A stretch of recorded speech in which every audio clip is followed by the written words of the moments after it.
এই রেসিপিটি খাবার টেবিলে যদি কেউ দেখে মাছ মাংস ডিম কোনো কিছুই চাইবে না, এক পদেই প্লেট পুরো ফাঁকা করে দেবে। আজকে তোমাদের সঙ্গে সয়াবিন দিয়ে দারুণ সুস্বাদু আর দারুণ লোভনীয় একটা রেসিপি শেয়ার করব, যেটা বানানো খুবই সহজ। তো প্রথমে যেটা করতে হবে, 1 কাপ মতো সয়াবিন গরম জল সামান্য পরিমাণে নুন দিয়ে ভিজিয়ে রেখে দিতে হবে।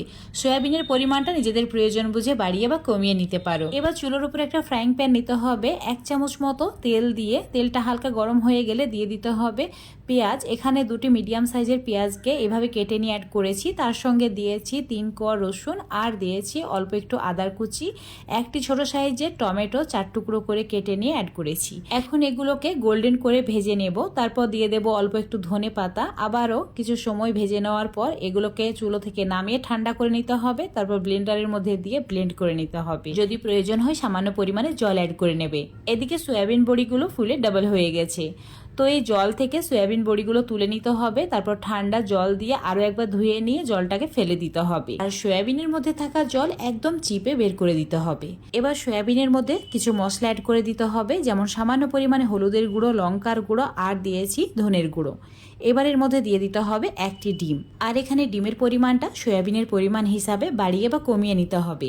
যদি এখানে এর চেয়ে বেশি সয়াবিন নাও, অবশ্যই ডিমের পরিমাণটা 2টি অ্যাড করবে। আর দিয়েছি 2 চামচ মতো ময়দা।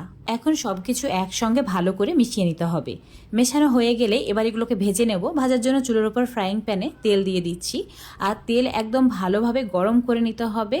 তারপর এই সয়াবিনগুলো এইভাবে একটা একটা করে দিতে হবে। একটু ফাঁকা রেখে রেখে দেবে, যাতে প্রত্যেকটি সয়াবিন আলাদা আলাদা হয়েই থাকে। এখন চুলোর ফ্লেম মিডিয়ামে রেখে সয়াবিনগুলোকে হালকা গোল্ডেন করে ভেজে নিতে হবে। খুব বেশি পুড়িয়ে ফেলা যাবে না, ঠিক এরকম কালার চলে এলেই তেল ঝরিয়ে তুলে নিতে হবে। আর বাকিগুলো একইভাবে ভেজে নিয়েছি। এখন যেটা করব, ওই তেলের মধ্যে কিছু আলু দিয়ে সেগুলোকেও ভেজে নেব। আর আলুগুলো সয়াবিন বড়ি সাইজ করে ডুমো করে কেটে নিতে হবে। আর এখানে ওই 2টি মিডিয়াম সাইজের আলু এভাবে কেটে নিয়েছি।